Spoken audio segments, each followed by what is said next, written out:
ஊரு பூரா 2 இடம் பெற்ற கூட 10 இடம் கொடுத்தது காங்கிரஸுக்கு. நாங்க மத்திய அரசு அமைப்பதற்கு ஆதரவாக இருந்தது திமுக.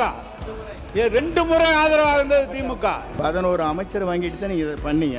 நல்லா தெரியும். நாடு 11 அமைச்சர் அங்கே இடம்பெற்றீர்கள், அது மறந்துவிடக் கூடாது. இன்னைக்கு அவங்க சொல்லாங்க தனியா நிக்க முடியுமான்னு. எங்களுடைய பாரத் ஜோடா யாத்திரை நடந்தனால தான் உங்களுக்கு இவ்வளவு எம்பிஸ் மேல கிடைச்சதுங்கிறத மறந்து விட கூடாது. இந்தியா பூரா போதும் 40 இடம், தமிழ்நாட்டில் மட்டும் 10 இடம் உங்களுக்கு கொடுத்துருக்கோம், ஜெயிக்க வச்சிருக்கோம். போதும். ஊரு பூரா 2 இடம் பெற்ற கூட 10 இடம் கொடுத்தது காங்கிரஸுக்கு. நாங்க அதை பார்த்து என்ன சப்போர்ட் பண்ணலான்னு, என்ன ஹெல்ப் பண்ணலான்னு மத்தியில் முதல் பிரதமர்னு சொன்னது திமுக சொன்னார். மத்திய அரசு அமைப்பதற்கு ஆதரவாக இருந்தது திமுக. 2 முறை ஆதரவாக இருந்தது திமுக. என்ன சப்போர்ட் பண்ண? நாங்க சப்போர்ட் பண்ண.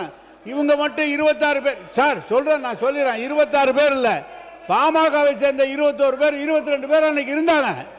பாமகவை சேர்ந்த 22 பேர் இருந்தாங்க. எனவே இவங்க ஆதரவு மட்டுமல்ல, பாமக ஆதரவு எங்களுக்கு இருந்தது.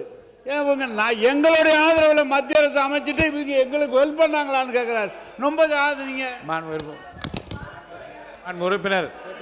மான் உறுப்பினர் கேபி அன்பழகன் விவாதத்தை தொடங்கலாம். மான் உறுப்பினர் கேபி அன்பழகன் விவாதத்தை தொடங்கலாம். இல்லை I mean, I don't allow anyone to speak now. Only KP Anbazhagan. மாண்புமிகு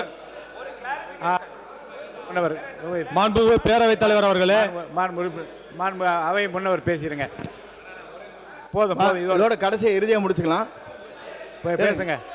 மாண்பு பேரவைத் தலைவர் அவர்களே, மாண்பு முன்னாள் அமைச்சர் அவர்கள் பேசுகிற போது 11 அமைச்சர் வாங்கிட்டு தான் நீங்கள் இதை பண்ணீங்க. நல்லா தெரியும். நாடு 11 அமைச்சர் அங்கே இடம்பெற்றீர்கள், அது மறந்துவிடக் கூடாது. இந்த டாபிக் இதோட மாண்பு உறுப்பினர் தாரகை பட் நீங்கள் ஒரு நிமிஷம் மட்டும் சொல்லி முடிங்க. வாங்க பேசுங்க. என்ன சொல்ல வரீங்க சொல்லுங்க. மாண்புமிகு பேரவைத் தலைவர் அவர்களே, அவங்க இன்னைக்கு ஆட்சியை பற்றி எல்லாம் பேசிட்டு இருக்கிறாங்க. இன்னைக்கு அவங்க சொல்லாங்க தனியா நிக்க முடியுமான்னு. எங்களுடைய பாரத் ஜோடா யாத்திரை நடந்தனால தான் உங்களுக்கு இவ்வளவு எம்பிஸ் மேல கிடைச்சதுங்கிறத மறந்து விட கூடாது. உண்மைதான். அன்னைக்கு எங்களுடைய கூட்டணியால தான் உங்களுக்கு எம்பிஸும் கிடைச்சு இவ்வளவு எம்எல்ஏஸும் கிடைச்சு என்பதை மறுப்பதற்கு இல்லை. அதே போல நாங்கள் உங்களுக்கு மத்தியில் ஆளுகின்ற பொழுது எங்களுடைய ஆட்சி காங்கிரஸ் ஆட்சி உங்களுக்கான பிரதித்துவத்தை தந்து உங்களுக்கான அமைச்சர்களை தந்தது எங்களுடைய ஆட்சி.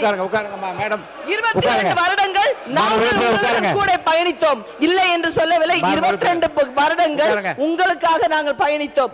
இன்றைக்கு எங்களுக்கான ஆட்சி வரும்பொழுது நாங்கள் அவர்களுக்கு சப்போர்ட் செய்து கொண்டிருக்கிறோம் என்பதை மறந்துவிடக் கூடாது. நாங்கள் ஒன்றும்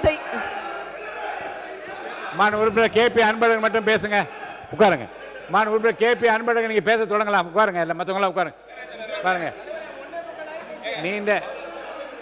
நீண்ட விளக்கமும் மாண்பு உறுப்பினர் கேபி அன்பழகன் மற்றவங்க உட்கார். போதும். நல்ல இரு தரப்பும் உங்களுடைய கருத்துக்களை எல்லாம் நீங்க சொல்லிவிட்டீர்கள். உட்காருங்க. அவங்களுக்கு மேட்டத்துக்கா உறுப்பினர் அவங்களுக்கா? சரி உட்காருங்க. எல்லாம் உட்காருங்க. இல்லை விடுங்க. உட்காருங்க. மாண்புமிகு பேரவைத் தலைவர் அவர்களே, சட்டமன்ற காங்கிரஸ் கட்சி தலைவர் அவங்க உறுப்பினருக்கு வாய்ப்பளித்த ஒரே நிமிஷம் மட்டும் பதில் சொல்லிட்டு உறுப்பினர் அன்பழகன் மட்டும்தான் பேசுவார். உட்காருங்க. சொல்லுங்க. உறுப்பினர் அவங்க தமிழ்நாட்டில் மட்டும் யாத்திரை போகல, இந்தியா பூரா யாத்திரை போனாங்க. இந்தியா பூரா போதும் 40 இடம், தமிழ்நாட்டில் மட்டும் 10 இடம் உங்களுக்கு கொடுத்துருக்கோம், ஜெயிக்க வச்சிருக்கோம். போதும். போதும். தமிழ்நாட்டில் மட்டும் நீங்க பெற்றது கூட ஊரு பூரா 2 இடம் பெற்ற கூட 10 இடம் கொடுத்தது காங்கிரஸுக்கு. நாங்க அதை பார்த்து உறுப்பினர் கேபி அன்பழகன் பேசலாம். நீங்க இனி யாரையும் அனுமதிக்க முடியாது. உறுப்பினர் கேபி அன்பழகன் மானிய கோரிக்கை மீது நீங்க பேசலாம்.